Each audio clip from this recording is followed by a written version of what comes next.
Mahtab Jan, let's do it. Thank you. Okay, I mean, I already said hi to most of you, but if you've just joined, welcome. This is our first online webinar with Persian Women in Tech, and now we've rebranded to Women of MENA in Technology. As an organization, we've been around for 5 years, starting in San Francisco and expanding to different cities around the world. I think now we're in around 16 cities globally. And we recently rebranded to Women of MENA because we were at a point where we could reach out to the wider Middle East community. And, you know, we've found that there's a lot of talent within the Middle East, but they're not necessarily as connected to each other, especially amongst the women in technology as other countries. So I'm very happy to have our first technical webinar covering machine learning concepts by both Gelareh and Aida, who are experts in the field, and I'll let them introduce themselves. If you have questions during the panel, myself, Omid, who has kindly joined us, he's also a machine learning expert, and Arif can help you out with some of the sort of more generic questions. So, for example, if you have issues installing software or seeing slides or anything like that, just post a message in the chat or in the QA, and one of us will be able to help you out. And this, especially in the second half where it's an interactive session. If you have very specific AI or machine learning questions, those we'll leave to the end of each session. So we have about 10 minutes per session for QA, and we'll let either Aida or Gelareh take care of those questions.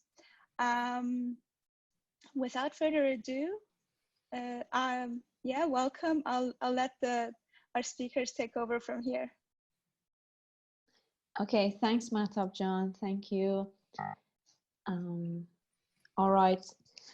Hi, everyone, and happy Saturday. Welcome to this webinar on Introduction to Machine Learning.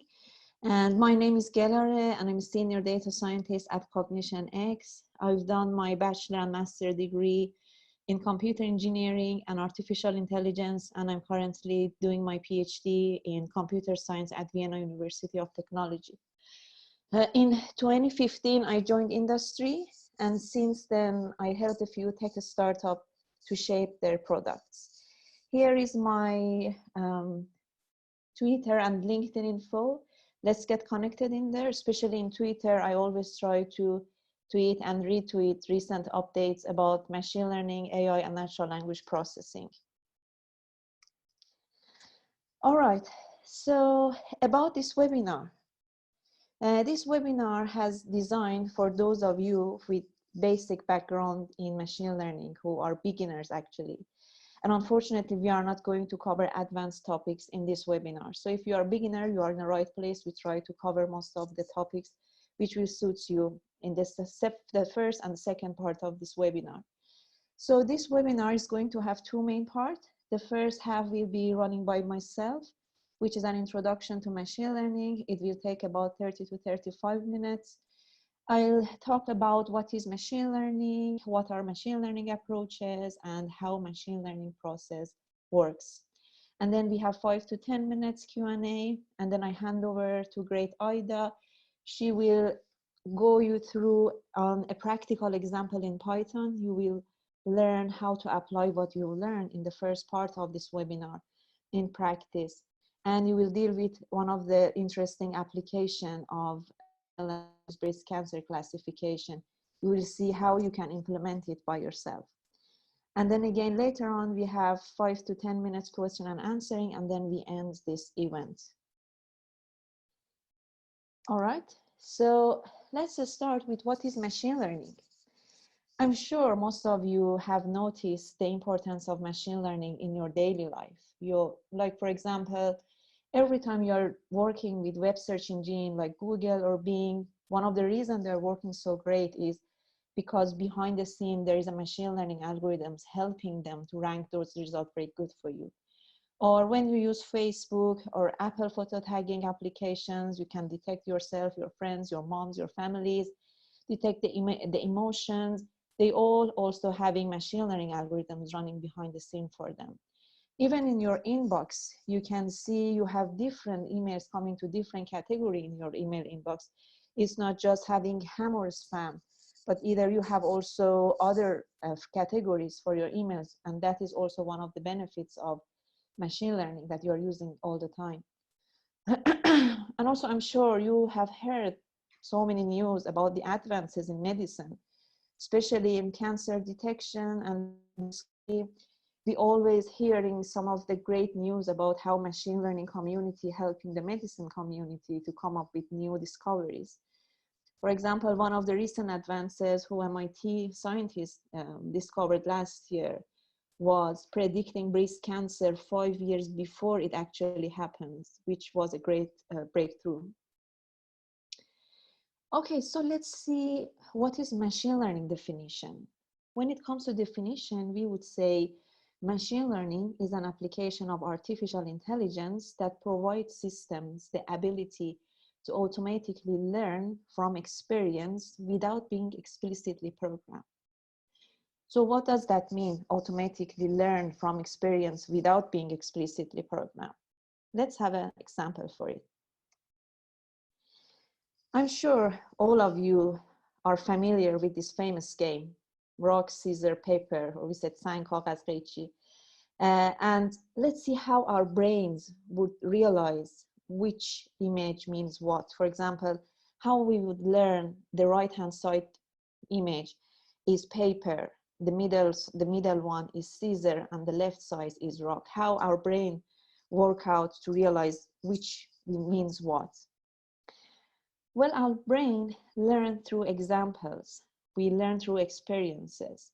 Like when we see different kind of examples, for example, paper, we are able to say, yes, that's a paper. For example, in this picture, we have so many different examples for paper. You can see different hands with different colors of skins, with different shapes, different angles, the diversity of features in each of them, but our brain could realize which one means paper. How we do that, how our brain works. Like in this picture, you see two different kind of scissor, but I'm sure in the first sight, we all are able to say, that's the scissor. Although we have different angles, although we have different colors, different shape, how our brain does that? And what if we want a machine to do the same for us? How to make the machine to do exactly the same prediction for us, to be able to say, this is scissor, this is paper, this is rock. Okay, so if we want to make a machine to understand that, we need to define so many rules for the machine. And it will be very, very complicated. We need to define what's the angle of each hand, what's the color of the hand, what's the shape, what's the gesture, and God knows how many angles and how many each of those rules could be expanded. So there will be too many rules that we need to define, and I'm sure eventually, finally, we will see we miss some part of those rules and our model, our programming will be broken. This is exactly where machine learning could help us. So in traditional programming, we have data, we have rules, and we are seeking for answers, like what you see in previous example. But in machine learning, it's exactly opposite. We have data, we have answers, and we are not trying to write the rules, but we're trying to discover the rules. That's the main objective in machine learning algorithms. Not to bother with defining all the rules for the system, but to discover them. All right, so now you see what does machine learning main objective is. We have three different machine learning approaches: supervised, unsupervised, and reinforcement learning. As you can see in the left-hand side picture in below, in supervised learning, we have two important entities for our supervised learning model. The samples, which they are our data, the samples, and the labels of those samples. And we call them the data. So by samples, we mean the animal photos. We can see dogs, rabbits here. And for labels, we mean if those animals are dog or if they are not dog. The main task of any supervised learning algorithm is to look at those examples, both of them at the same time, both samples and both labels, and then realize how these samples and labels could be associated with each other. And after training a supervised learning model by showing it thousands of examples of animals photos and labels for them, we should be able, as you can see in the below picture, we should be able to present an unseen animal to the model, and the model should be able to realize, okay, that's dog or it's not a dog. One of the main subcategory of supervised learning algorithm is classification algorithm, which in this webinar, we are going to talk a lot about it. That's the main focus of this webinar. On the other hand, in the right-hand side photo, you can see unsupervised learning. You can see as data, we just have animals photo available. We don't have any labels like supervised learning. And that's why unsupervised learning is much more challenging than supervised learning. So the task of unsupervised learning is the machine learning model should realize the similarity between the samples to discover the hidden pattern between them, and finally to categorize them based on their similarity to different categories. For example, in this photo, we have animals photo as our input, but eventually you see the birds all are in the same cluster or are in the same group. One of the main subcategory of unsupervised learning is clustering algorithm. That this is out of the scope of this webinar, we are not going to cover it. The last one is reinforcement learning. And what is reinforcement learning? We said it's how a learning agent would interact with the environment to learn something. So what does that mean? You can imagine a reinforcement learning like this simple example. The main objective of any reinforcement learning system is to train an agent. And in this example, you see the agent is a dog. You should be able to train an agent based on different punishment and reward that you as environment giving to this agent. And this agent also returns back to you some actions. And based on those actions and rewards and punishment, this agent will be trained after a few iterations. So after a while, you could see, for example, in this simple example, a dog could realize, okay, now it's time to sit, now it's time to eat, and based on our behavior, it will also interact with us accordingly. So this is a very, very simple example of reinforcement learning system, but that's how it works. We have 4 main elements for every reinforcement learning system. We have agent, which in this simple example was dog. We have environment, which in this example was the human. We have actions, which is the actions which are coming from the agent. And also we have rewards and punishment, which coming from environment to the agent. Reinforcement learning also is a very complicated concept that we are not going to cover it in this presentation today. Okay, so let's get back to the supervised learning and see what are the key elements of it. Every supervised learning algorithm has 4 main components or 4 main elements. It could be more than this, but these four ones are essential ones that we always will see. The first main element is the data. We call them training data in machine learning community. And by data, we mean we have samples and labels. So the data could be, or the samples, in previous example, you see there were animal photos, but they could be also numerical, like house pricing. Let's say we want to see how will be the house pricing in London for 2020, for example. Or data could be text. For example, you can imagine of text classification problem or news article classification problem. That in this kind of problem, we are trying to classify news article based on their category. If the news article is about sport, if it's about economic, if it's about politics, whatever. And also data could be images, like medical images, animal images, different kind of images we can have as data set. And also there are other sort of data like video, voices. We have so many different data types, but just as an example here, we can see we could have different types of data set. This is the first element of every supervised learning algorithm. The second element is feature extraction. So if we have numerical data set, we are blessed, we are lucky because the data is number already and we are fine. We just need to think of how we should pre-process those data, how we need to clean that data, and then we are able to feed it to our classification algorithm. But what if the data was text, or what if the data was image? We cannot feed text and images to classification algorithm. We need to first convert those data into a numerical vector to make it understandable for our classification algorithm. And this element, feature extraction, is very important element in any data science or machine learning pipeline.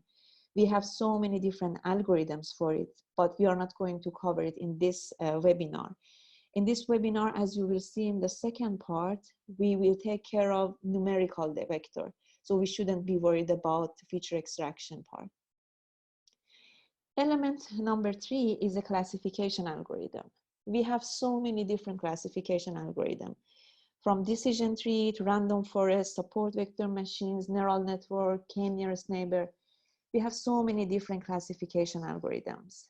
And the thing is, we cannot say which one is the best. There is a proverb in machine learning community which we tell a no free lunch theorem, which means we cannot define which one is the best one to first use.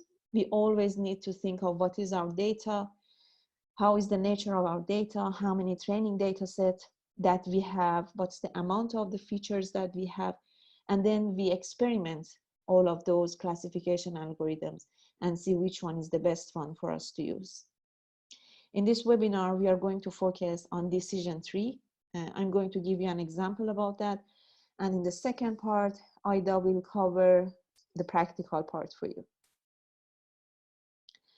Element number 4 is evaluation metrics. For evaluation metrics, we mean we built our model and we know we have a machine learning model ready to use. How we should evaluate that? One of the basic thing that we can start with is confusion matrix. We'll talk about it later on, but for confusion matrix, you can think of that as a great source of knowledge that you can extract the accuracy of the model from it, you can extract precision and recall of the model from it.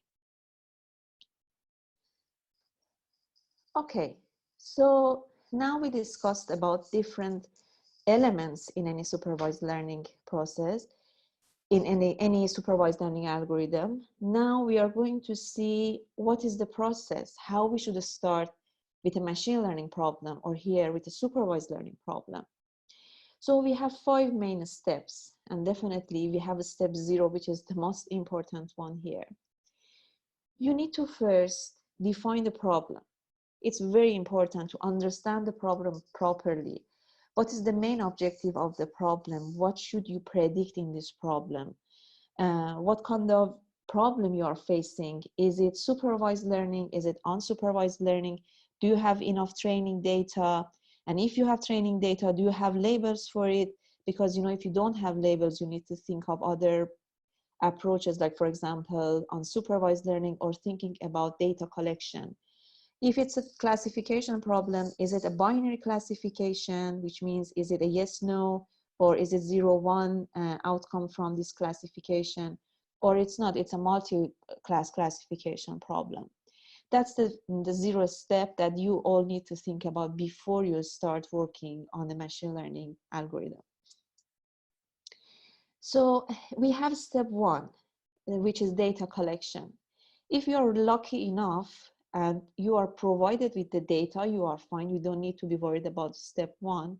But if you don't have enough data, or if you're asked to do the data collection, you need to think how you should collect the data. We'll talk about it in a few minutes.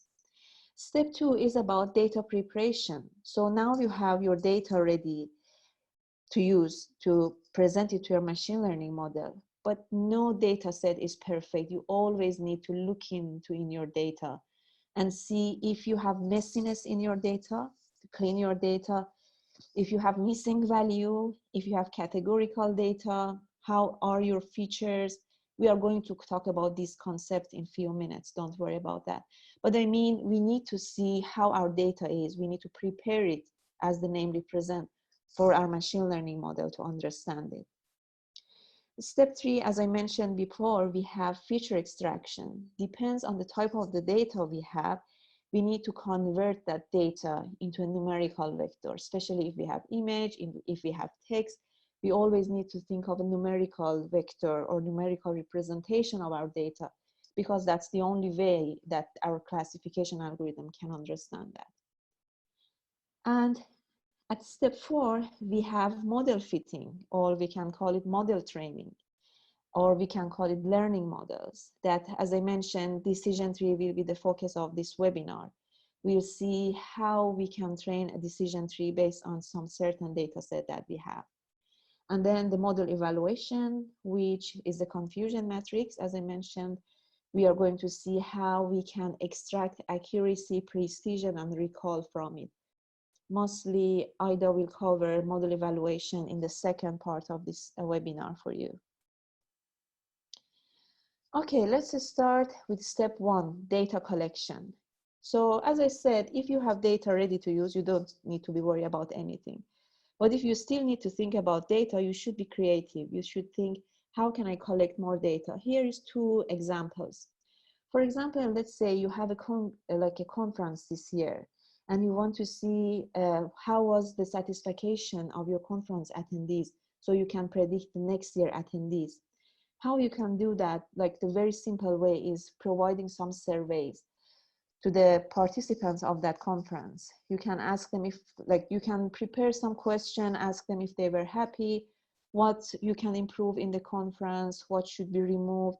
So many questions that you can think of how you are going to use them later on. Or sometimes, you want to see what's the sentiments of the people around a certain topic, or around certain people or company or product. Like, for example, how people are talking about COVID-19.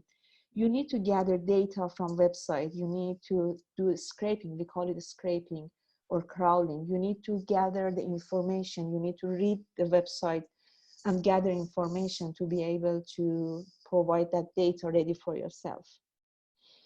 Here is a for you. So it's the best data set of machine learning project that you can use. We call it UCI Machine Learning Repository. It's for University of California.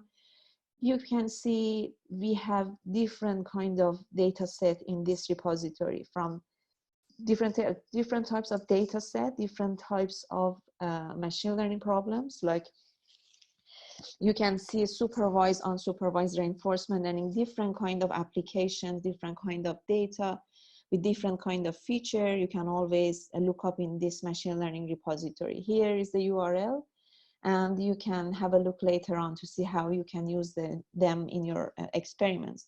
And by the way, we will share this slide later on with you, so don't worry about writing down notes for now. Okay, so as a part of the process, we have data preparation. So as I mentioned, never data is ready for you to use. You always need to look into it and see what's wrong with your data, to clean up the messiness and to resolve any issues we had your data. One of the main things that you can always notice is missing data. What is missing data? In the right-hand side example, you see it's a pace prediction of runners. We want to predict what's the speed, what's the pace of the runners based on their age and also the height that they provided before. So we see in the second example for OVA, we don't have the height available. It's the missing value. How we should deal with that? So there are many approaches for dealing with missing value. Two famous ones are first eliminating the sample, so we can remove OVA completely from our training data. And the second is imputing, we call it imputation, the missing values, which basically it means the mean value of the rest of the samples. So dealing with missing value is not great all the time. It will reduce the performance of your classification problem. Because as you can see, if you, for example, eliminate a few of the samples, you will miss data and you will end up with lower amount of training data. Or even imputation, it will decrease and affect on the performance of your classification model. But there are two main approaches that we can deal with missing data. The other part of data preparation is handling categorical data. So what does categorical data mean? So in the above example, you see for age, we have numbers, for heights, we have numbers. But by categorical data, we mean we have some, for example, a string available. Like in this example, you see the colors, we have red, yellow, green. And this couldn't be understandable with the machine learning model. So we should convert them into a numerical vector, into a numerical feature again.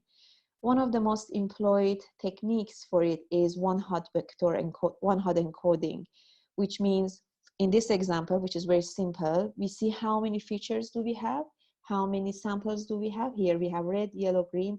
So we have 3 samples, 3 features here, and then we represent it as a binary vector. So for red, we have 1, 0, 0. We have 3 dimensions because we had 3 features, and we try to define each of them as unique as possible. So red is 1, 0, 0, yellow is 0, 1, 0, and green is 0, 0, 1.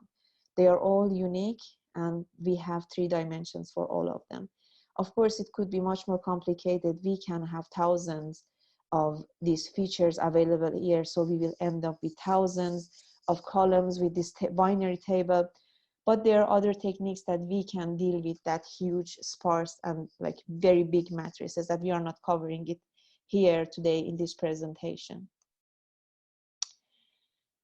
Okay, the next part of the data preparation is feature scaling. As an example, you can think of that you might have different features available in your training data.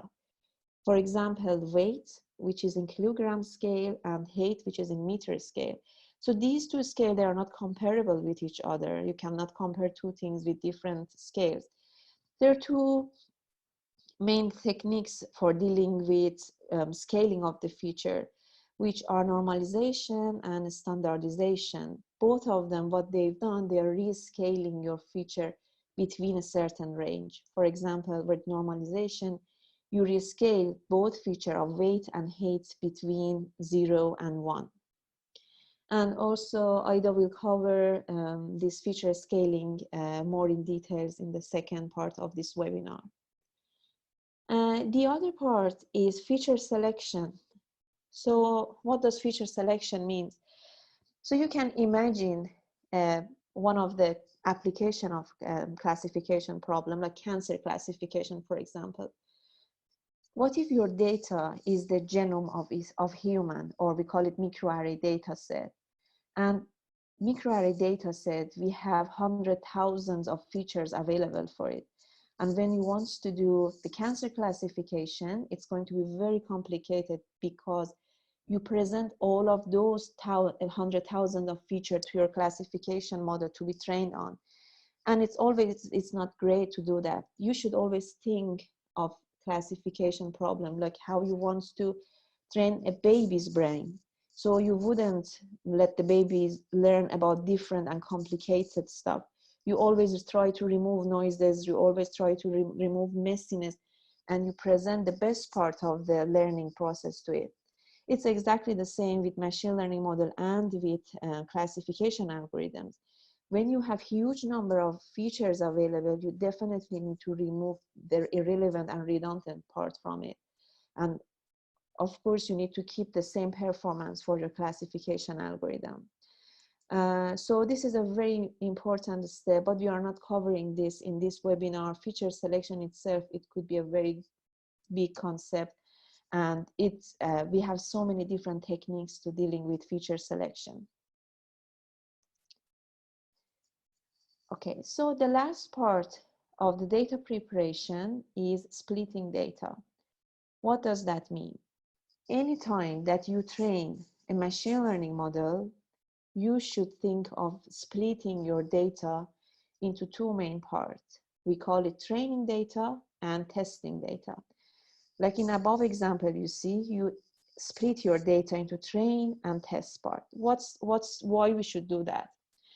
So training data is the amount of your data, is that piece of your data that you are using for training your model. So you show the examples to your model, all of those examples, the samples and the labels, they are in your training data. But at the time of evaluation of your model, you never want to evaluate your model based on what you already trained your model on to the model. So it's like a cheating. You never want to evaluate your model based on what it already seen or it already trained based on. So that's why we have test data. We always kept away test data. We never touch it until the evaluation part. So in the evaluation part, we evaluate our model based on test data. So what are the techniques for splitting data into training set and test set? So there are so many techniques, but here are two most important ones. One of them, which is the simplest one, is holdout validation. You can see it in the above example. We can say we split the data to 70% for training data and 30% for test data.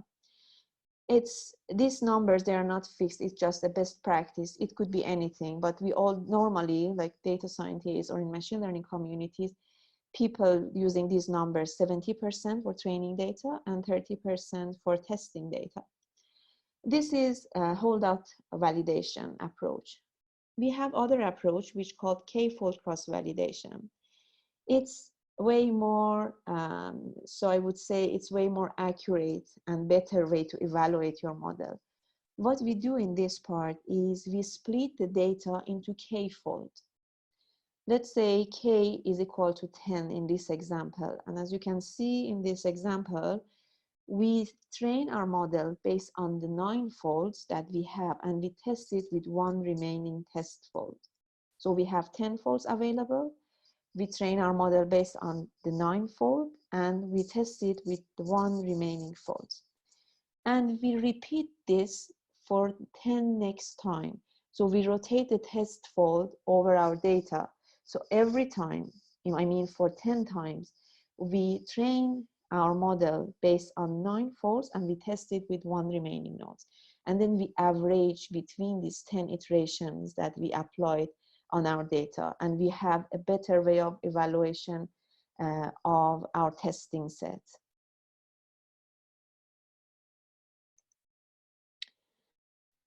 Okay, step 3 is feature extraction. So you remember we talked about if our data is not numerical, we need to convert them into a numerical vector.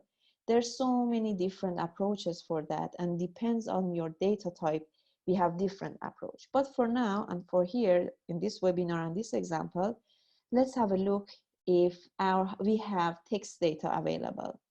Like for example, we have tweets about a book, very simple example. We have 3 reviews here. They're talking about this movie, if the movie is good or if it's not good. One way to convert these reviews into a numerical vector is by binary representation of that. So you can see in the first row of the right-hand side matrix, we have all the words available. And in the second line, we start to see which word is present in each of those columns. So for example, for review 1, we have good and movie available, but the rest of it here, they are 0. And for the second review is the same. We have the first one available, but we have not the other available. And the same for the third review. So it's very basic example of how we can convert our data into a numerical vector. There are so many other algorithms that we can deal with how we should convert our data into a numerical vector, and depends on the application, it will be different. For example, if we have text data set, we definitely need to think of natural language processing, feature extraction techniques, what are available. If it's image, we need to think of that community feature extraction techniques. Okay, so we have step 3 and 4 of the machine learning process here.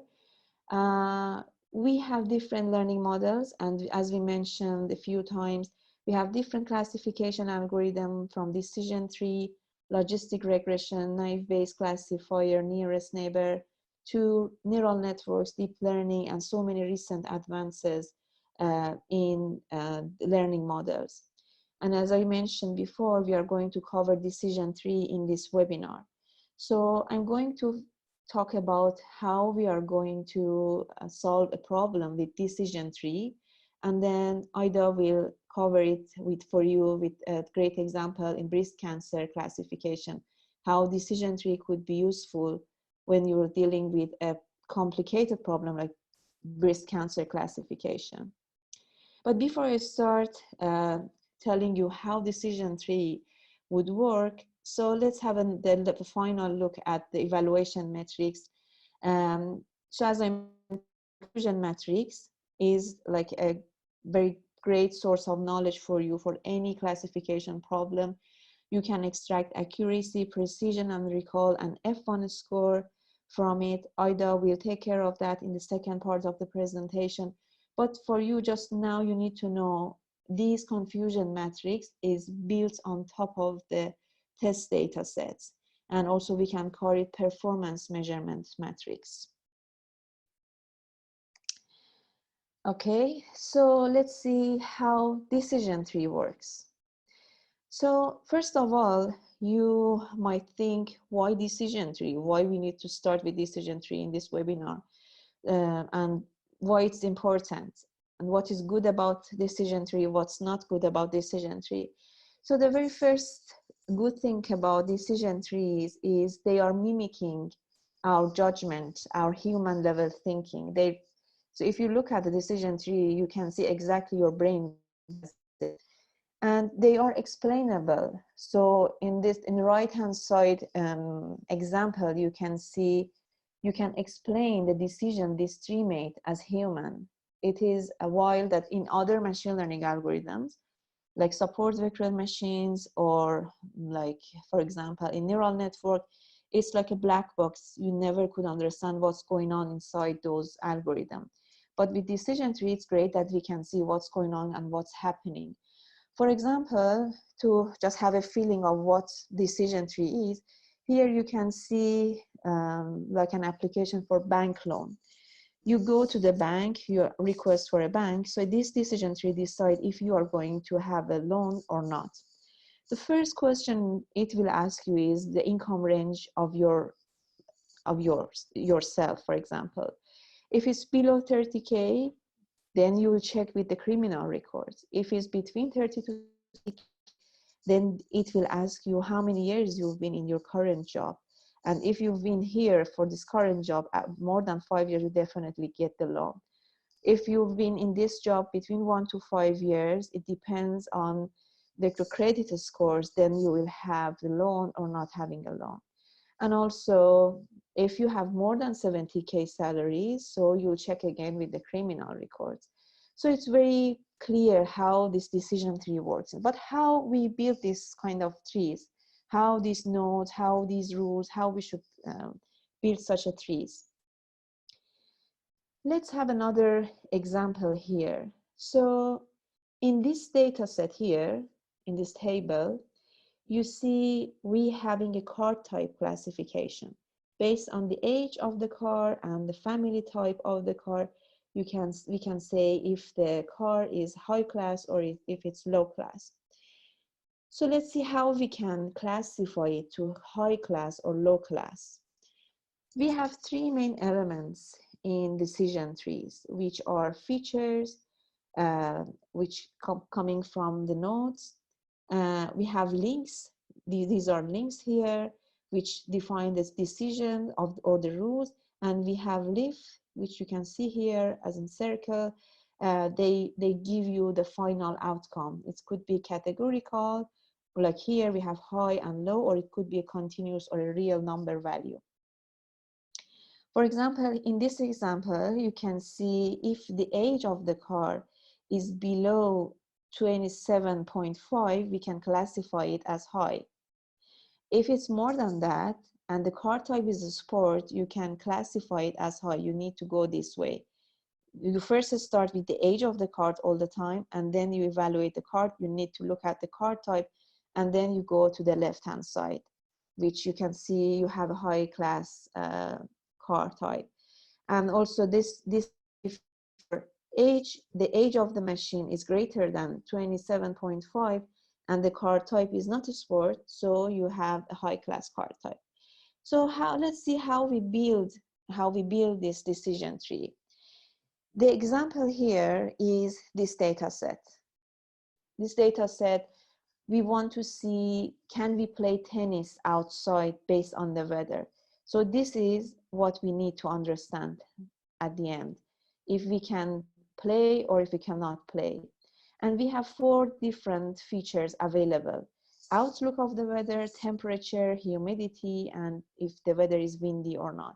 And of course, each features, they have different entities here. For example, it could be sunny, it could be overcast, rainy, and it depends. And now we should see if we have the weather status, if we know the outlook, if we know the temperature and humidity, and if the weather is windy, are we allowed to play? So we have so many different examples here.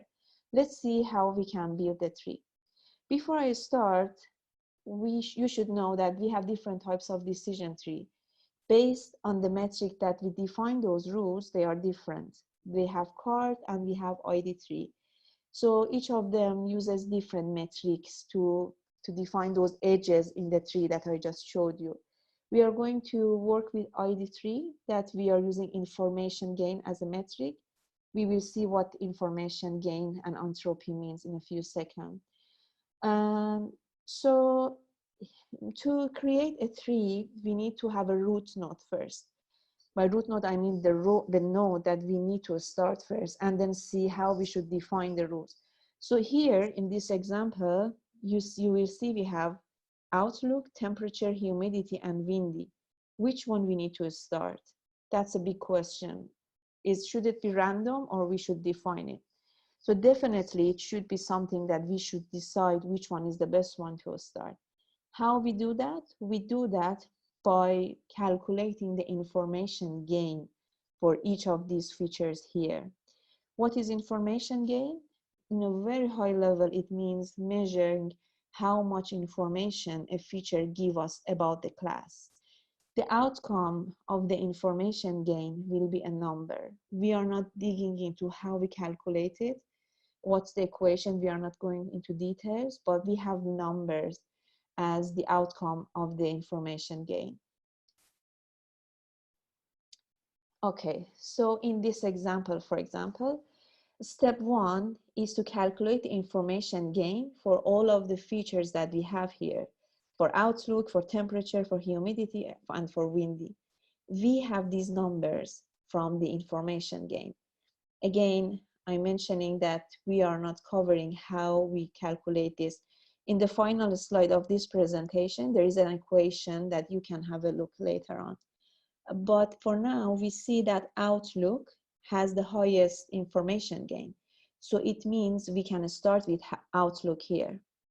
Great, so we know that's our node, it's our root node for starting the tree. Having outlook here, we come back to this table and see, okay, if we have outlook, what do we have? What entities we have for outlook? We have sunny, we have overcast, and we have rainy. So we branch all of those rules from these kind of entities that we have. So we see immediately after having overcast, all play, the result is yes. Let's have a look in this table. Let's say, yes, we have Outlook here, overcast, okay? And we see, yes, it's a yes sign. We can play outside. So every time that we have overcast, we have yes as an answer. You can see in the other two, we have yes. So we can end the tree here. We can say, okay, that's yes.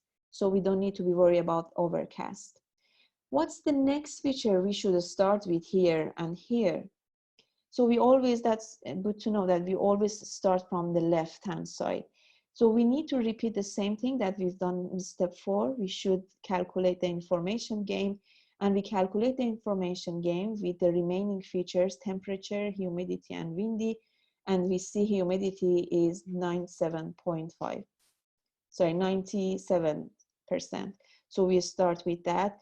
And then we can split the tree here. Again, we do the same thing with the Outlook to see if we have normal or high entities for it. And the same for the remaining features. So here is our final decision tree. So by looking at this decision tree, anytime, like today is Saturday, if you look outside and you see Outlook is sunny, yes, great, and the humidity is normal, okay, great, it means that I can go and play tennis outside. Or if it's rainy today and windy, I cannot go to tennis court to play tennis. Okay, everyone, thank you very much for your attention. Thanks for your time. And I'm happy to hear your questions. Any questions? Thank you very much, Gelareh Jan. Very interesting, very informative. I think we have time for one question, maybe two. I'm gonna start with the first question that one of our attendees has asked, and it's a very practical question. The question is, if I want to extract certain immigration information from a government website of, let's say, 100 countries, could machine learning help me with that? And if I need that expertise, where do I get it? Where can I hire an expert or a consultant to help me with that?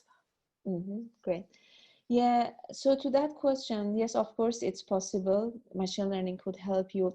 The first thing you need to think about is about the legality and the privacy of those data sources you want to look at. So the different data sets, different websites, they have different privacy policies for them. So the first thing to think about is the privacy policy of those data sources you're looking at. That's the first thing. And the question was how they can like find resources for that. So I think like these days people using a lot from people per hour if you are based in the UK. So there are so many people, they're expert in crawling, the concept called crawling.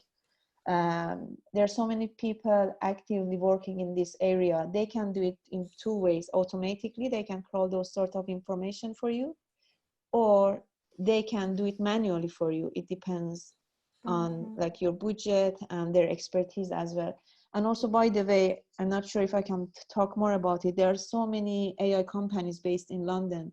They are doing the same thing exactly. One of them is glass.ai. You can have a look in their website. They are doing exactly the same. They Glass.ai. Yeah, they are looking into governmental data and try to transform the unstructured, messy web data set into structured data. Thank you very much, Gelareh Jan. Mahtab, do I have time for one more question? We have one more question, and this is also about online resources. So the question is, if we want to learn more, which online courses do you recommend? Okay, very good question. So the best source for learning about machine learning is Coursera. So one of my, I come from academic background. When I joined industry many years ago, I started a course, data science specialization in Coursera. You know about several things, but you don't know how you put them in practice. That data science specialization course also have a sub course called practical machine learning. which is very, very good source of learning. It put together everything you learned before and what you want to learn later on. That's really good resource. So Coursera is always the best option to start with. Brilliant. Do you mind typing the websites in the chat for our audience so that they can reach out? I'm gonna now, thank you very much, Gelareh. Fantastic. Now I'm gonna pass it to Aida. Aida Jan, hi. And we're gonna listen from her about the practical session. Thank you. Thank you. So let me share my screen now. I'm Aida. I hope you see my page now, the desktop page. So let me introduce myself. I'm Aida. I'm a data scientist at Expedia for about 4 years now. Scary. I have a statistics background and technical mathematics. I did my bachelor in Iran, but I did my master in Austria. I actually have one of my colleagues from TU Graz here as well, so we're happy to see you, Yasaman. Okay, so first of all, I'm gonna thank Gelareh. It was a great presentation covering all the technical and theoretical part of the things. So basically, I'm gonna kind of summarize what Gelareh did for you in a nutshell into like a practical exercise. So it's like more sensible for you. We are going to work on the Microsoft Azure environment. It's on the cloud. So the reason we chose it is because you guys can also use these notebooks and actually practice the exercise yourself back at home. I will show you how you are able to get access to the notebook. If you haven't, I will do it quickly. I hope all of you have a Microsoft account already made. Once you have it, there is a link shared with you. You can see it up there as well. If you go to that link, you're gonna end up in this page on the project. Enter on the Introduction to Machine Learning folder, and you will see a clone button top right. If you clone these projects, it's gonna ask you that if you're trusting the content. I hope you trust me. And then just press the clone. You're gonna end up in the same page as I'm seeing here, and you're gonna access the project. The main file that you will need, and you have to basically care is the IPython notebook. Select on it, you're gonna land on the notebook like this, and you're ready to go. We're going to use Python as our programming language, and we're gonna run the code on a notebook called Jupyter Notebook. I am going to show you later on how you can write a code as well, so you get familiar in case you don't know it. Well, let's build a machine learning model together. I decided to choose the building a classification on the breast cancer data. What we're gonna cover based on all of those steps that Gelareh took you through is gonna be first the problem definition, what we want to solve, data collection, how we're collecting the data, where this data is coming from. Then next, we're going to understand this data. What is it about? What does it contain? In what format it is? And then how hygiene is this data? Data normally comes in a very messy format. In our case, it's not. I will tell you why. So there's a cleaning process. And once we have the data ready, then we have to prepare it for us to get it to the model. And then we basically format the data, prepare it, and then we are ready to build the model, which will be the step 4 and 5, build the model and evaluate the performance of the model. So bear with me, we're gonna go through each of these steps together. So, problem definition. As you know, unfortunately, breast cancer is one of the most common cancers between women.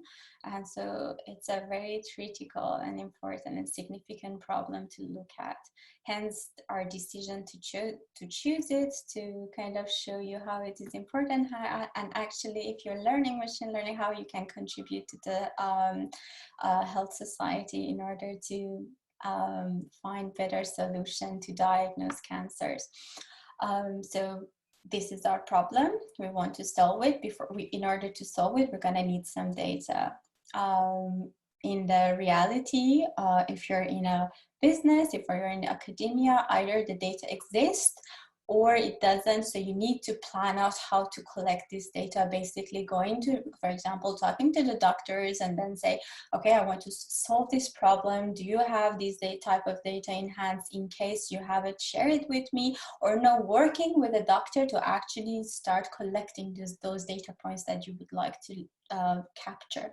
In our case, I have used the open data set. It is public, it's for free. You can also simply go and get access to this data and work around. Gelareh already shared the URL with you, which is from the Wisconsin University. Feel free to go back to the slides. And also, I will tell you, it's one of the options to go through that link to get the data. Otherwise, there is a package in Python that also has this data itself, which this is the one that I'm gonna use. Okay. So this data that we're gonna work with is being collected with Dr. Folberg from Wisconsin Hospital. They have get fluid samples from the patients with a solid breast masses, and with a graphical computer, they were capable of performing analysis on these features based on their digital scan. They are collecting 10 different data points from each of the cells, which you can go through the bullet points to see what are the measurements that they are taking in the lab.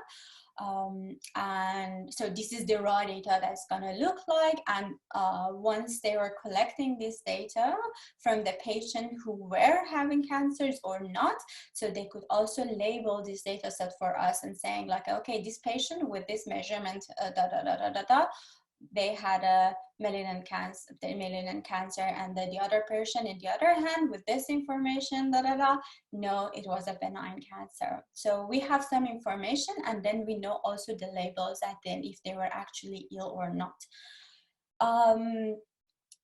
They have taken these 10 raw data points, and they have used the average and the standard error, and also get the worst. That means the average of the 3 largest values that they got for each of the measurements as extra features. So at the end, if we are getting these 3 points out of each of these raw points, we're gonna have 30 features or 30 variables or information, whatever you would like to call it, in order to use to make a decision if a patient is actually having cancer or not. So this is the data, we have access to the data. Let's go and actually understand it, what it's look like, what is the shape, and we go further. So before starting, I hope you're to some extent familiar with the programming languages. Before getting like hands-on on the data, you need to use some packages and libraries that exist in those programs that you're working with. In Python, for example, one of the key packages that you would need if you want to do a machine learning model will be the pandas, would be the NumPy, and the scikit-learn. I will give a short brief on what they are, and then we're ready to go. Pandas, making your data in a data frame format. What is data frame? Data is coming from different formats and the shapes before getting into your hands. They might be very tabular in like an Excel sheet, and then it's very easy to understand what's going on. They might come in a format of the dictionary, of the key value format. They might come as a total text. So there are different shapes. You need to actually work with this data to put it in a format that you would like to work or your models accept it. So pandas is the one that is helping you to format the data into a data frame.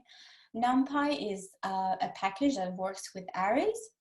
And if you want to do like linear algebra operation, you will going to need it.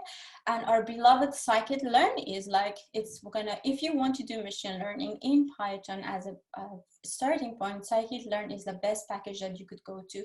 Feel free to go check it out. It has a very amazing manual that you can not only understand how you can use it, it's also giving some tutorial on top of the packages. So it's a very good starting point for you. So here I'm calling also scikit-learn, and we're ready to go. In order to run a cell on the Jupyter notebook or IPython notebook, you just select the cell, you press the run on the top, and that's it. How do you know it's running? There will be a star showing up in the left-hand side, and when it's done, it goes back and show you the integer. So we're on the second part, I'm also loading the packages for the visualization, because we're gonna see a couple of graphs together in order to get better sense of our data is looking like. Perfect, so let's start with this one.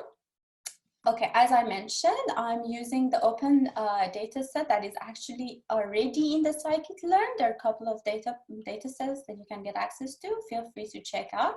We are calling the breast cancer. We are loading the data.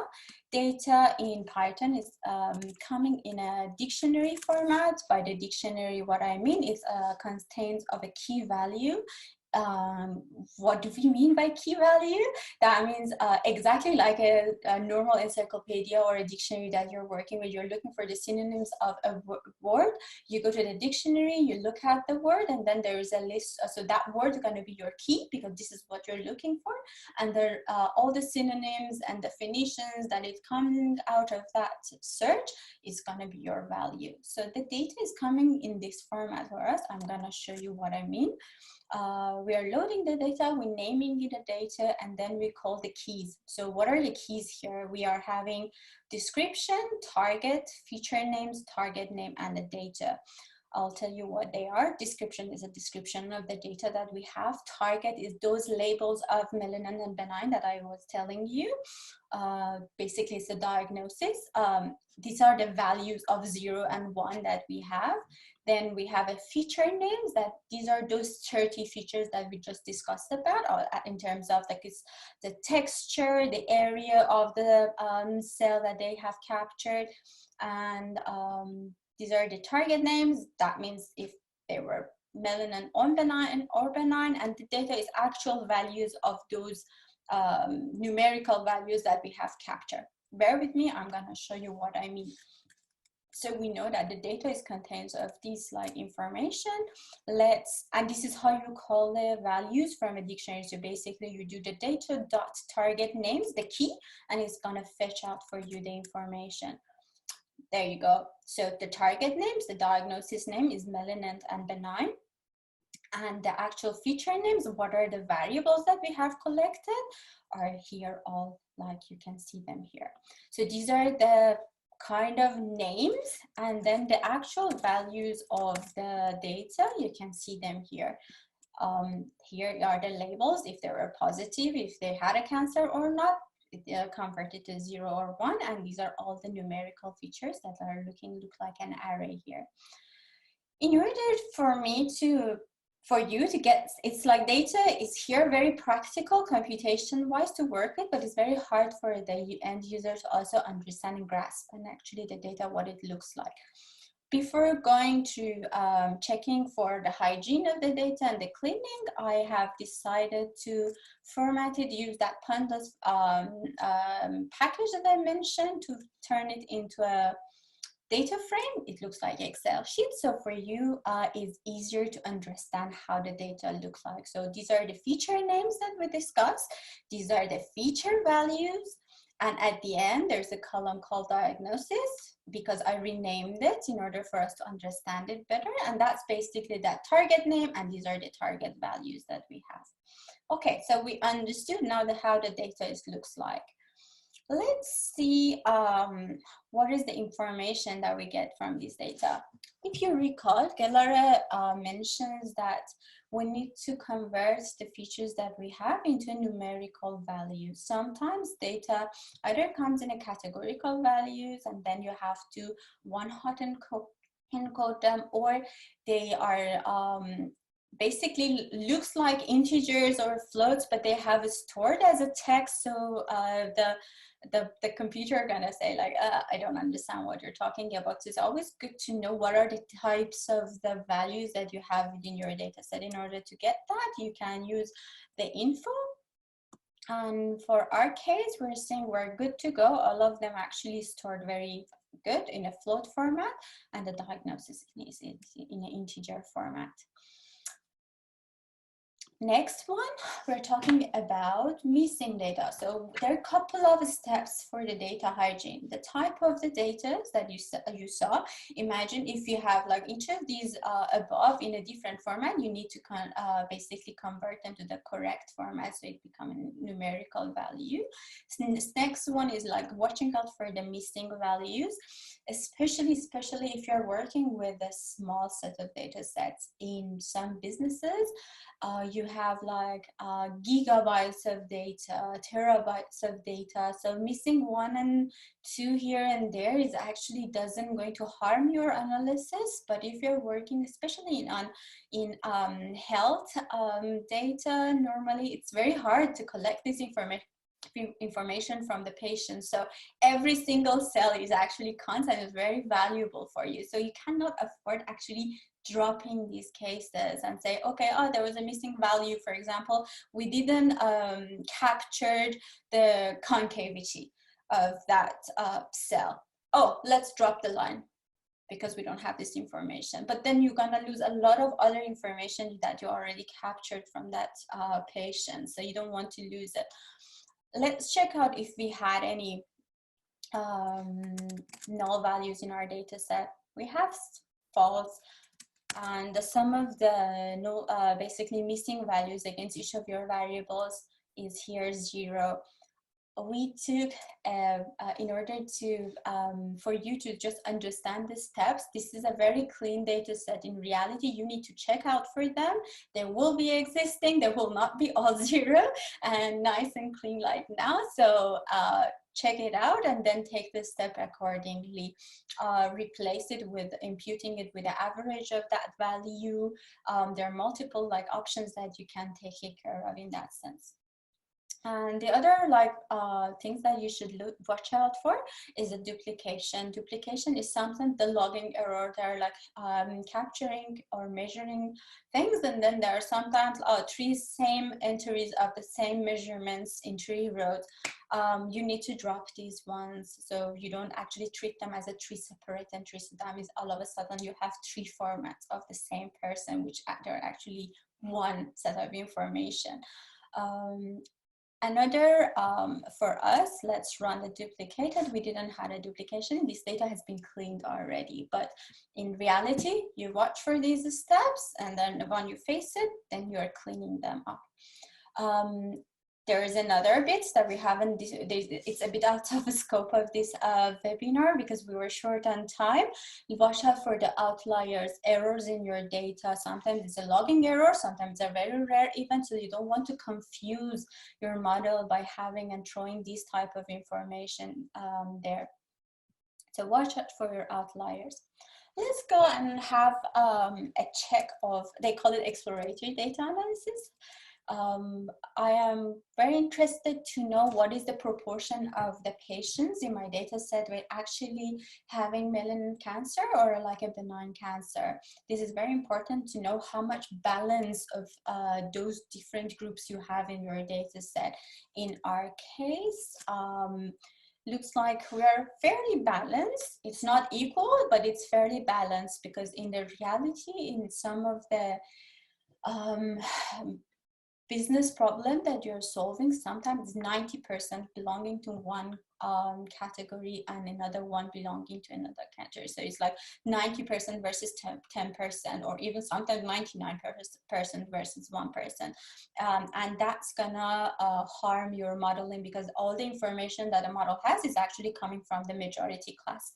There are options that you can use in order to balance your data set. So now we know what is the proportion. Another, coming from a stats background, I like to visualize my data and see what's going on. I am plotting scatter plots, pair plots from all of those features that we were getting the average of the the mean features versus each other. And I want to know if they are related to each other. If two of them, for example, highly correlated, that means in a positive way. So that means if one goes up, the other one goes up as well. Or if they have a negative correlation, one goes up, it's actually the other one goes down, and how they are reacting between the two group of malignant and benign. It's unfortunately, this is a very huge graph. I hope you can see. I will show you this way, but what you are going to watch out is for the ones that they're actually looking like a linear ones. These means that they are very highly correlated to each other. And on the diagonal of these matrix, by the way, on the rows of this like graph are the mean features, and also on the y-axis is also the mean features. So they're like basically symmetrical, just plotting against each other. And on the column is giving you the same feature versus itself, but dividing it between if it was a malignant and benign. So between the two classes, the more separate and like distances from the distributions of these two classes you see, that means that information, that feature is actually helping the model to distinguish between the two categories. The more they're overlapped, that means that actually between the two groups, this feature is not that important. So this type of exploratory analysis is going to help you interpret and understand the behavior of your model later on as well, not only just like before making the modeling. There you go. I think we are ready. So we got to know our data, we understood it, what they are, what are the features, how they are looking like, and let's get them into the shapes that we can actually make build a model with them. So Gelareh mentioned it's a data preparation. So data prep of the features, there are steps that you can take. Standardization is one. By standardization, what we mean is actually to bring down the data in the normally distribution as a Gaussian distribution with a 0 and a unit variance. Why we're doing this? Because we want to kind of shape and scale the data in the same format so they're comparable. Because if you don't doing it, maybe some of the features, they're having a variance that is orders of magnitude larger than the other rest of them, and they will dominate the rest of the features. So the model will not learn from the rest of them because it thinks like this huge, hugely weighted like feature is super important. So it's not going to bother about the rest of them. So it's always good to bring all of them in the same scale. For using that, our beloved scikit-learn is already having a package that is helping you to reshape and prepare your data. It's called Standard Scholar. But doing that as well, in order to, this is the formula behind this package, is giving each of the data points, subtracting the average of the entries, and then dividing it by the standard deviation. Here I am separating the X, the values, and the features. I call them the labels, I call them Y, call them Standard Scholar package, initiate the class, and then I am transforming all of my X, so which are my feature vectors. Gelareh very well explained to you why we are splitting the data set before actually training a model. We're splitting the data into a training set and then test set or evaluation set. Normally, classically, out of textbook, it's 70% for training, 30% for the testing and evaluation purposes. And the test data set, the model never saw them. Why do we do this? Because we want to say, okay, I am giving you some information. I want to know how you're performing on the ones that you haven't seen before. Are you able to actually identify and make the diagnosis correct on those that you never saw? And it's kind of a exam for the test. We're doing a quiz to the model. So let's split the data, and we're getting to the exciting part now. We want to model our data set. We decided to use decision trees for our exercise today. Reason for decision trees, they're very simple to understand. They're very explainable. Normally machine learning models are very black box. They do great. You go to the person and then they say, oh, it's actually doing great job. What does the model do? And you're like, I don't know. I know the theoretical part, but exactly explaining what the model learned is a bit like very hard to explain. Hence, decision trees are one of the most intuitive one in order to explain what actually made the model to make these decisions. So we chose decision tree for you today. Scikit-learn package, you can call the tree, and this is the whole tree family, and you can call the decision tree classifier because we are classifying some data. If you recall, there were like supervised learning models. There were either regression or there were classification. Here we're solving a classification problem. Why? Because we have two classes and we want to identify our data if it's 0 or 1. We call the decision tree. Basically, we're initializing the decision tree here. And there you go. We are calling a fit. Fit is where we're training the model. So in order to train the model, you're giving those examples to the model. Like, this is the X-trained feature. These are those measurements that we captured from a patient. And this is the label it has. And go and learn about it. We fit the model. And later on, now it's a quiz time. We want to know, okay, how did you actually perform? I will stop this for now so get a better understanding how it looks like. We train the model. The data is very small, so the training phase actually doesn't take much. And now now we have the model. Let's do one thing. I will show you. CLF stands for classifier, and this is the decision tree. You can see inside of the decision tree, we are having some parameters. These are calling parameters or hyperparameters for the model. So normally packages, they have a default values. You can see this is already some of them, they have some values against these parameters. So because we didn't change any of these, scikit-learn stick to what has been already given to it as a default. You can later on work on and changing each of these parameters in order to play with your model and improve its performances. Let's see if you are passing the X test. Now it's the exam time. How our model is actually predicting. How does YPRED look like? It should be a bunch of 0 and 1s. So this is how our model actually identified the data. And let's see how good it is. So there are there are like a couple of metrics that you can use in order to examine the performance of your model. They call accuracy, they call precision, they call recall, and they call F1 score. I will go through each of them. It's more understandable for you.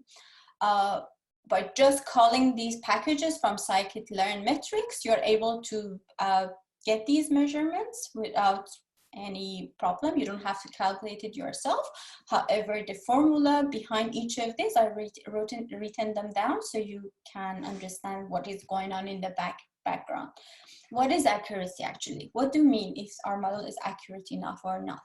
Accurate is when there were cases that were actually positive cases. That means they were malignant, and then our algorithm will also identify them as malignant. That means true positives. So we truly found the positive ones.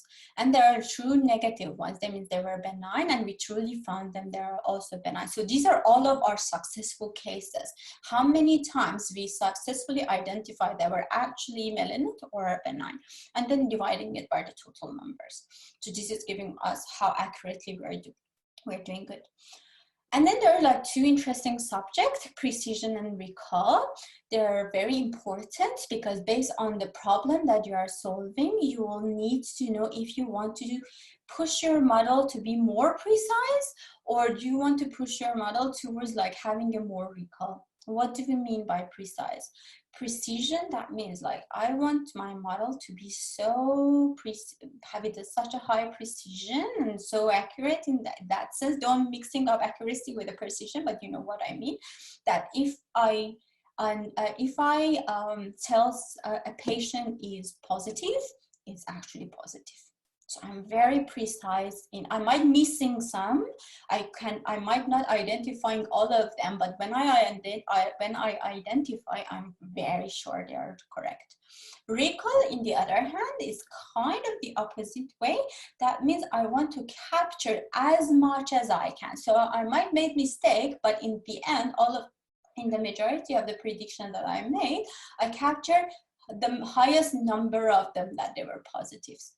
And the function you can see in the denominator is the true positives one, dividing by true positive and false positive for the precision, and recall is the other way around. On the denominator, it's going to be true positive plus false negative. And F1 is kind of a weighted score of the precision and recall. So if you have a high accuracy and high F1, you're in a good shape and a good position. I'll make a example as well, like why this precision and recall might be different. Simple example coming from a traveling industry. So we are very cautious about not showing the not suitable images on the page, right? So that means we want to make sure that the image that is on the page is not the image of a child, for example. We don't want to show children's images on the page. So that means we need a model that's a high recall, because we want to capture as much as we can. We don't care if we're capturing a person with a baby face as well and like label it as a child, but we want to make sure we don't actually lose any of them, so we don't show anything on the website. So that means we need to push the model to have a higher recall. If you go through the theory background, there's always a threshold in where the model making a decision. You can change this threshold in order to create a higher recall or a higher precision. Okay, enough talking. Let's see how our model is actually performing. Well, not bad in general.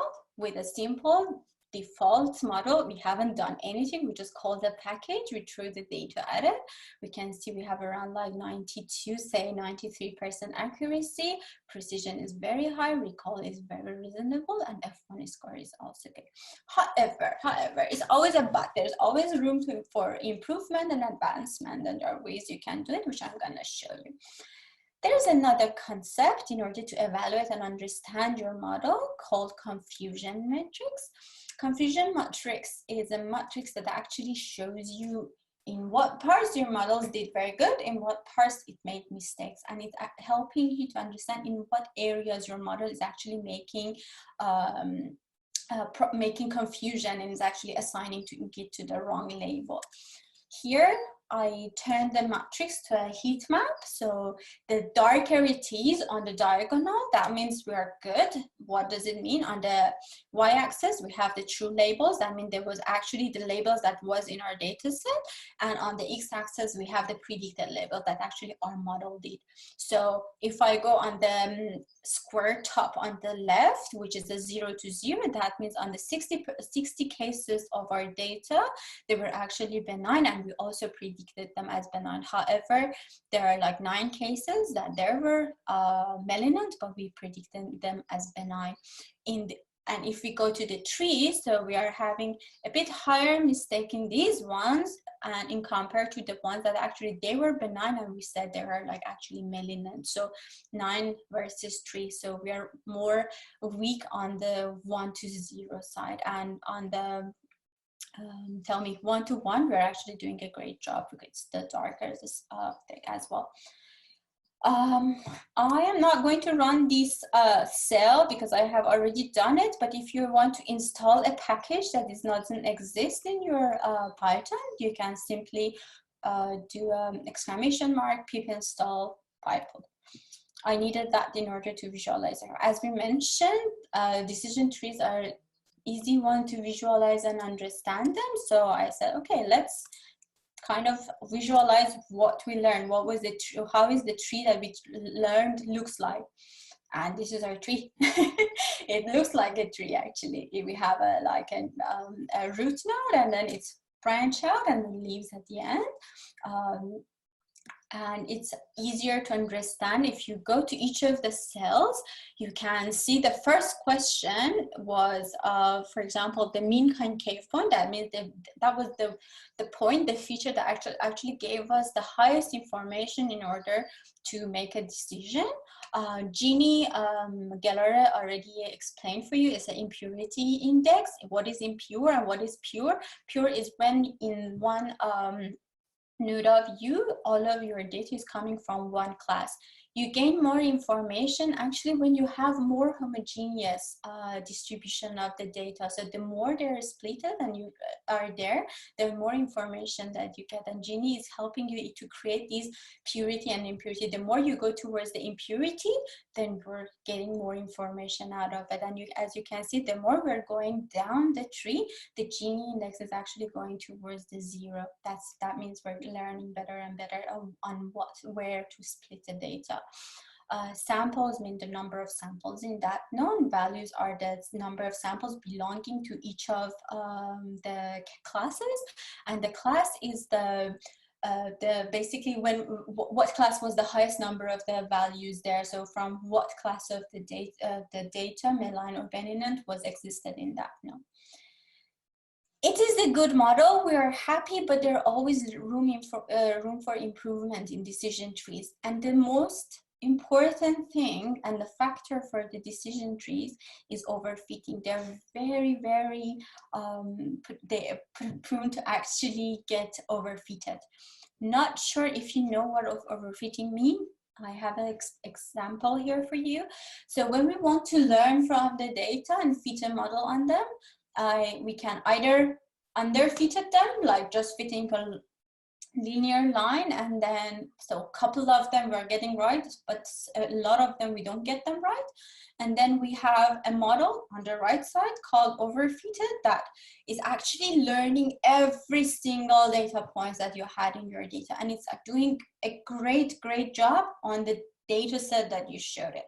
However, if you're giving another data from another data set and showing it to your model, then it's gonna say, oh, I don't know because I only learned ABC. I wouldn't know what D is. So it's always good to train your model in a way that's it can be more generalized, because you are not only going to use this model only for that simple, for that small data set that you train for. You want to pass your model to the different people to use it and make the best out of it. So we need to avoid this overfitting. There are steps that you can take for avoiding overfitting in trees. It's called pruning. It's exactly like trees, pruning the leaves.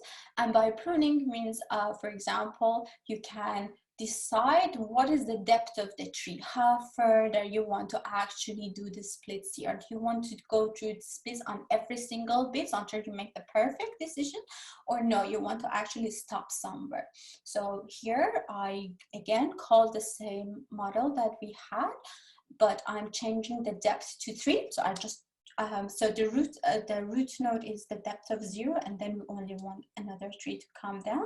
And I changed the criterion to the entropy rather than Gini. So we're using the entropy. The more homogeneous is, the entropy is closer. It's a higher value, and basically the lower value, if I'm not confusing it. Yes, we need to go actually to a lower entropy. Okay, so we added some of the hyperparameters, and let's fit and predict the data again. Running the evaluation the same as before, and we're doing much better than the previous one. You can see the accuracy improve, precision improve, recall F5. So we are doing actually better job here. Let's look at the confusion matrix. We're doing way better on the the ones that are actually to me. They were actually melanin, so we identified them much better here. So all in all, we're good. Let's see how the tree looks like now. And tree is much, much smaller and easier to understand. And there you go. Pros and cons for the decision tree. I mentioned a couple of them already. They're easy to understand, they're explainable.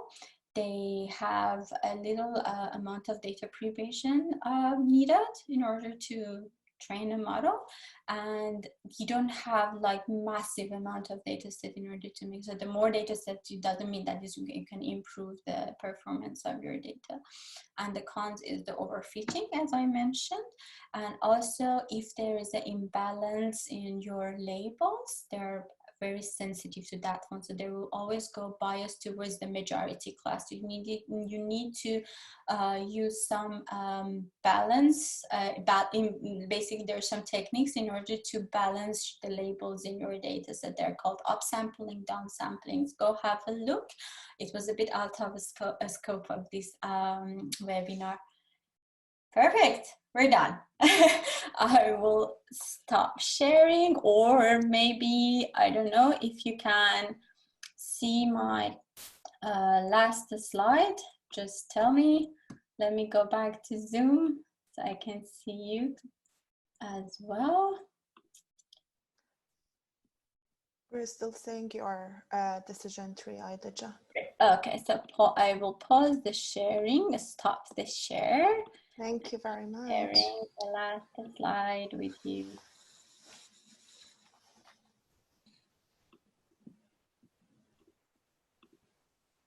Do you see my page? Yes, Yes, wonderful. Thank you very much.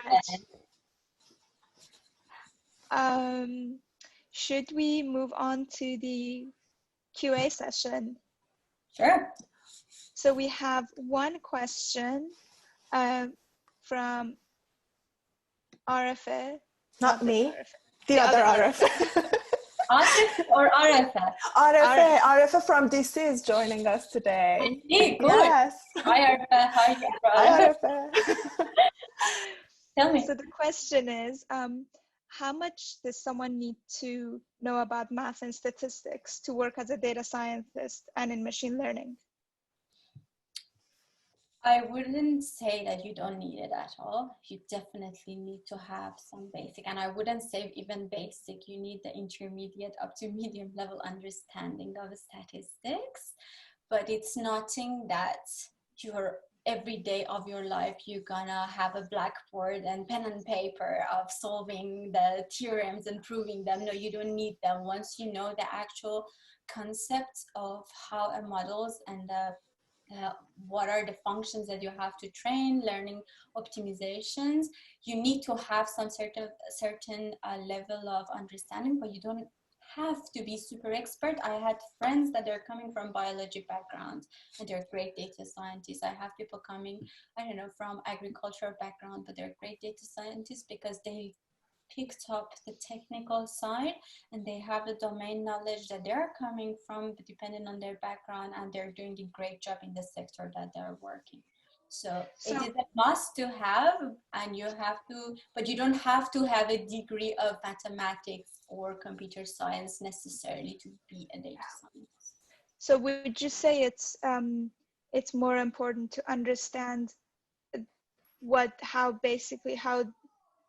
statistics mean in real world applications? Yeah, because as opposed to knowing like theoretical models. Exactly. You need to able to interpret, you know, like if you don't know, then you cannot interpret the result. You don't necessarily need to go to the super details of back end of what is likelihood function, but you need to understand what is probabilities. And like when you get the information, you need to know what to do with them and what can goes wrong.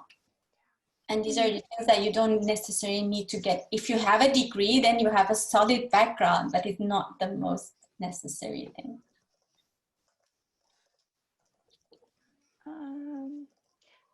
I had another question. Sure. And this is going back to the beginning of your presentation, and you mentioned about removing duplicates in data. Can you explain why, why do we remove the duplicates in sort of a practical terms? What would that imply if we didn't? So there are two ways of looking at it. Sometimes actually when there was an error, so you have like a duplication, that means the pipeline that you were making, there is the underlying existing problem somewhere that actually causing the recording of these duplicates. You need to check out for the root. And so fixing the pipeline. Otherwise, it's kind of adding extra computational burden on your training phase. And also there's not extra information that you're passing through your model. What is the importance of like getting the same thing 3 times the model when you can actually pass it through? By the way, Gelareh, feel free to jump in whenever you think you can add anything. Thanks, Aida. I think you did great. Thank you. Yeah, thank you very much. Yeah. Well, I was expecting brilliant. more questions. Don't be so nice. Should I can again unmute everyone if we want to have the last conversation with everyone. So I'm adding everyone to be able to speak to us now. Stop sharing. Do you want, or do we still need to have? Well, it's good to have our last slide up. Yeah, the links and information to the social media.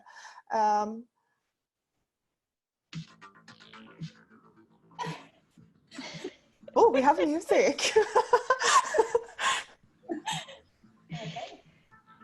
Right. Yeah. Feel free to tell us what you thought to all the attendees.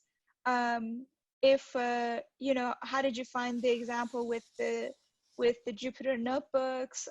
Whatever comes to mind, because obviously we're building this experience as a community. I think everyone's still on mute. Yeah. I can see that Hanifa is not. Hanifa, would you like to add anything? How did you find it? I have a question before you. Of course, Azizam, go ahead. I was thinking, for example, when Aida started her modeling, she had about 10 basically objectives coming from the doctor who has shared the information with her. And so I think the data scientists, they always have this battle between social sciences and the actually like modeling the data, because maybe, for example, some of the categories of data are missing because still the first person, it was an objective point of view, giving you, for example, you are modeling the health of apple, and then somebody tells you just the color and the content of water or the weight is important, but I don't know the soil was important as well. And how do you make sure in your model you have covered all of the objectives and even miss some data? And so, most of you don't have a medical background, so actually you cannot comment on the health of objectives. How can you make sure your model actually is well-rounded? Sure, very good question, Hanifa. The thing is, as a data scientist, as you mentioned, if I'm not coming from a biological background, I don't have the domain knowledge. I'm only lonely and I'm by myself. I really need to go and also advance my knowledge in that area in order to make sure that I'm doing my best. But if you want to build a strong team and build a strong product, it's normally always good to pair up with a person who has the domain knowledge, right? So the the role of a data scientist is actually an expert, like a physician and a doctor who knows these are the important measurements that you would need in order to make a decision.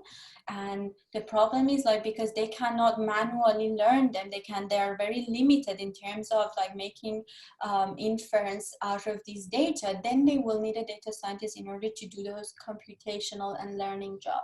But you always need that person in order to tell you what is important.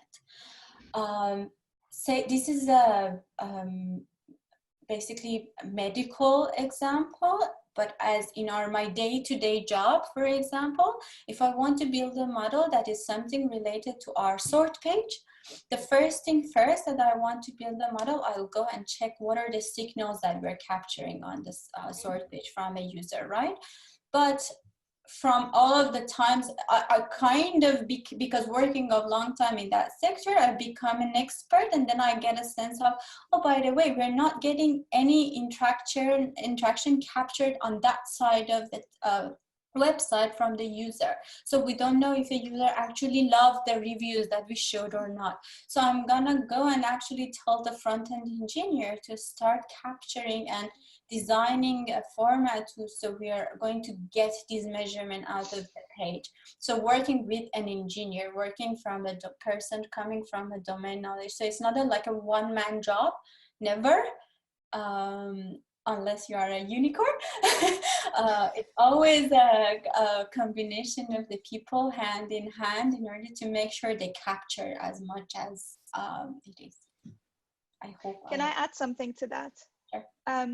Because I'm currently working with the fake news team at Facebook, and a lot of these questions come up in our team, and sometimes we have to make the decisions of you know, what is good enough, because once you decide what's good enough, then you can translate that value into things like how much precision does my model need, how much accuracy, how much, all of these. And those are usually decisions that come from the business or from the product team. So they say, for example, if you're with Facebook, they say, we want to remove only fake news articles that have been shared more than like 10 times, as an example. And that gets translated into something that the data scientists can understand. But the actual like question of what's important and what's not really goes back to the domain experts and the business. Thank you. Very well. Puya John? Hello. Do you have any? Hi. Yes, hi. Fantastic course, very short and sweet. Thank you, all ladies. Very proud of you. Just one question, probably.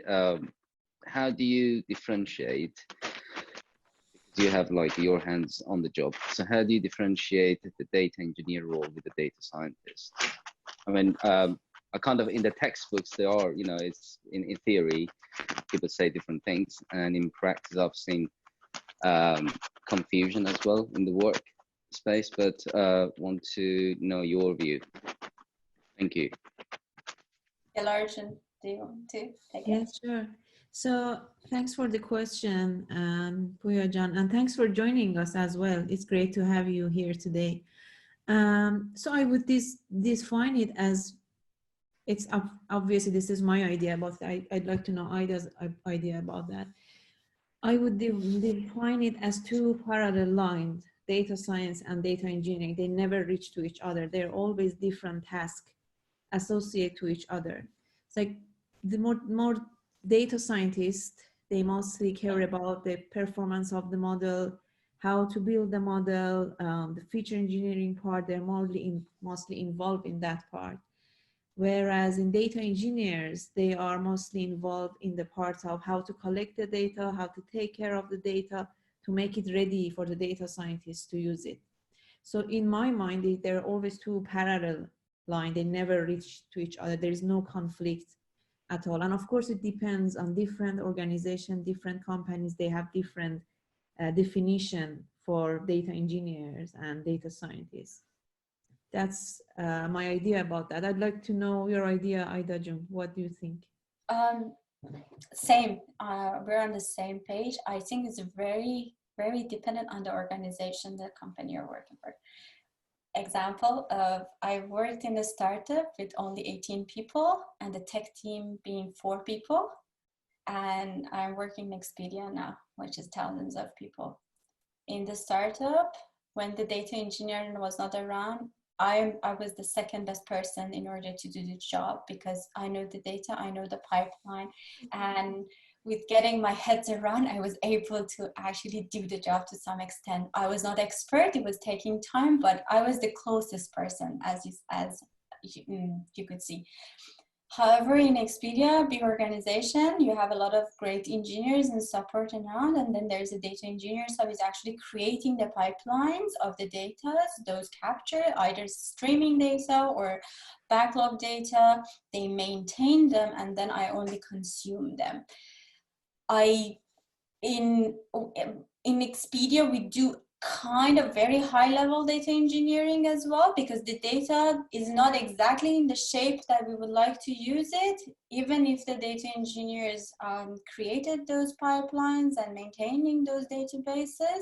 So I need to write some pipeline in order to format and make sure that these type of data set that I have from this table and the other table and the other table, put them together in order to shape them to make my model work. And once I have that one, we didn't have the luxury. For example, a few years ago, we had to maintain ourselves within Expedia, even those like post pipelines on a pipeline.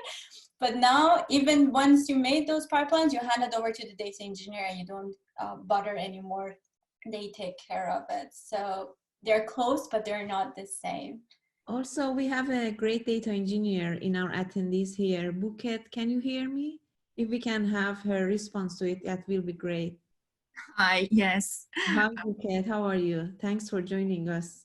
Well, it's been a pleasure, and thank you very much, ladies. It's been a great webinar. And regarding the question, what I could also add as a data engineer is, one thing Aida showed is the exploratory data analysis, to maybe have a visual representation of the data. And from my perspective, that's always adding value, because looking at the data visually sometimes shows you important information before applying some science onto the data. So from that perspective, I think visualizing data is very important, and I think it falls into maybe the data engineer's realm. Mm-hmm. Great. Thanks, Bouquet. Great responses. Thank you, everybody. That was very useful. And obviously it was my pleasure to attend. So hopefully you can continue, we can continue having these webinars. That's very useful for us. Thank you. Thanks. Thanks. Great. Thank you. Before we finish, Omid-Jan, are you still online? I just want to give you I just wanted to thank you, Omid. This was the support you gave us was brilliant. I wanted to thank you. Thank you very much. The way the support handled the questions and informing on our attendees, fabulous. Thank you very much for your help. You're welcome. You're welcome. I mean, I was a bit shy at the beginning of the webinar because I was the only man actually, and then Puya actually joined. Yeah, and yeah, it was better. So yeah, it was a really good webinar. I would be happy to join actually more if you want me any help. Of course, it would be. Yeah, you can support. You can count on my support as well. Thank you very much, Puya. Brilliant. Thank you all. Yeah, if there is no other question, I think we're gonna finish it here, huh? Mm-hmm. Okay. Just to let everyone know, I mean, I know we mentioned this at the beginning, but we will send all the slides and all the links to you via email. So, so yeah, don't worry about not having found anything. And I think the link to the Jupyter notebook should be up for quite a while, so you can always go and clone and copy it and try it out yourself. And all of us are available. I think both Aida and Gelareh would be happy to answer any questions